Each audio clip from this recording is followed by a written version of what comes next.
চট্টগ্রামের কোতোয়ালি থানার কোরবানীগঞ্জ এলাকার কলোনিতে লাগা আগুনের ধোঁয়ায় শ্বাসরুদ্ধ হয়ে স্বামী স্ত্রীর মৃত্যু হয়েছে।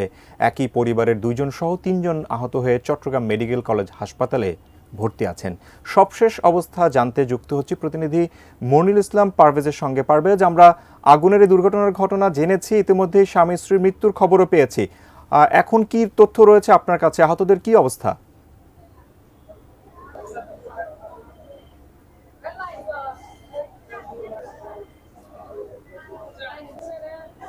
ধন্যবাদ। আমরা প্রথমে জানার চেষ্টা করেছি আগুনটি কেন লেগেছে। ফায়ার সার্ভিস এবং পুলিশ জানিয়েছে এটি একটি শর্ট সার্কিট থেকে আগুন লেগেছে, তবে এটি আসলে কি পরিমাণ ক্ষতি হচ্ছে সেটি আসলে তারা এখনো জানাতে পারেনি। আর এখন যারা মেডিকেলে ভর্তি আছেন তাদের খোঁজখবর নিয়েছি, 52 ইউনিটে তাদের 3 জনের অবস্থায় মোটামুটি ভালো আছে বলে আমাদেরকে কর্তব্যরত চিকিৎসক জানিয়েছেন। তবে যে রাজমিস্ত্রি যিনি মারা গিয়েছেন তার যে কেন মারা গেলেন বা আমরা একটু খোঁজ নেওয়ার চেষ্টা করেছি।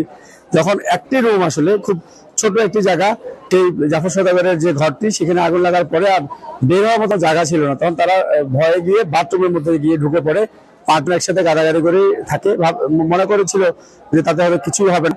অ্যান্টিব্যাকটেরিয়াল অ্যাডিটিভ যুক্ত সেরা ওয়াটার ট্যাঙ্ক বিশুদ্ধ পানিতে ব্যাকটেরিয়া জন্মাতে দেয় না। যদি বাথরুম, ওখানে পানি টানি দিয়ে তারা, তাতে কিন্তু গাটা পড়েনি, কিন্তু যে ধোঁয়ার কারণে তারা কিন্তু শ্বাসরোধ হয়েই মারা গিয়েছে বলে আমরা চট্টগ্রাম হাসপাতালে যে ডাক্তার উনি আমাদের জানিয়েছেন। অর্থাৎ বাঁচতে গিয়ে বাঁচতে ঢুকলেন, কিন্তু আসলে শেষ রক্ষা হয়নি। এটা মর্মান্তিক মৃত্যু। আনার পরে ডাক্তাররা যেটা বলছেন যে শ্বাসরোধ হয়ে যেহেতু মারা গেছে ধোঁয়ার কারণে, এটি আসলে একটি অনেকের জন্য একটি এক্সাম্পল যে আসলে যে আগুনের ধোঁয়ায় যে মানুষ মারা যেতে পারে, শুধু আগুনে মারা যায় তা না, সচেতনতার অভাব রয়েছে। যে না হলে ওরা যদি কোনোভাবে যদি বেড়ে যেতে পারতো তাহলে হয়তো দম বন্ধ হয়ে মারা যেত না। তবে সর্বশেষ তথ্য হচ্ছে এই ওনারা যারা রয়েছেন তাদের অবস্থা একটু উন্নতির দিকে, অর্থাৎ যারা আহত অবস্থা বাড়ি রয়েছে তারা কিন্তু ভালো আছেন বলে এখানকার চট্টগ্রাম হাসপাতালের যেটা ডাক্তার তারা আমাদের জানিয়েছেন। শাকুর।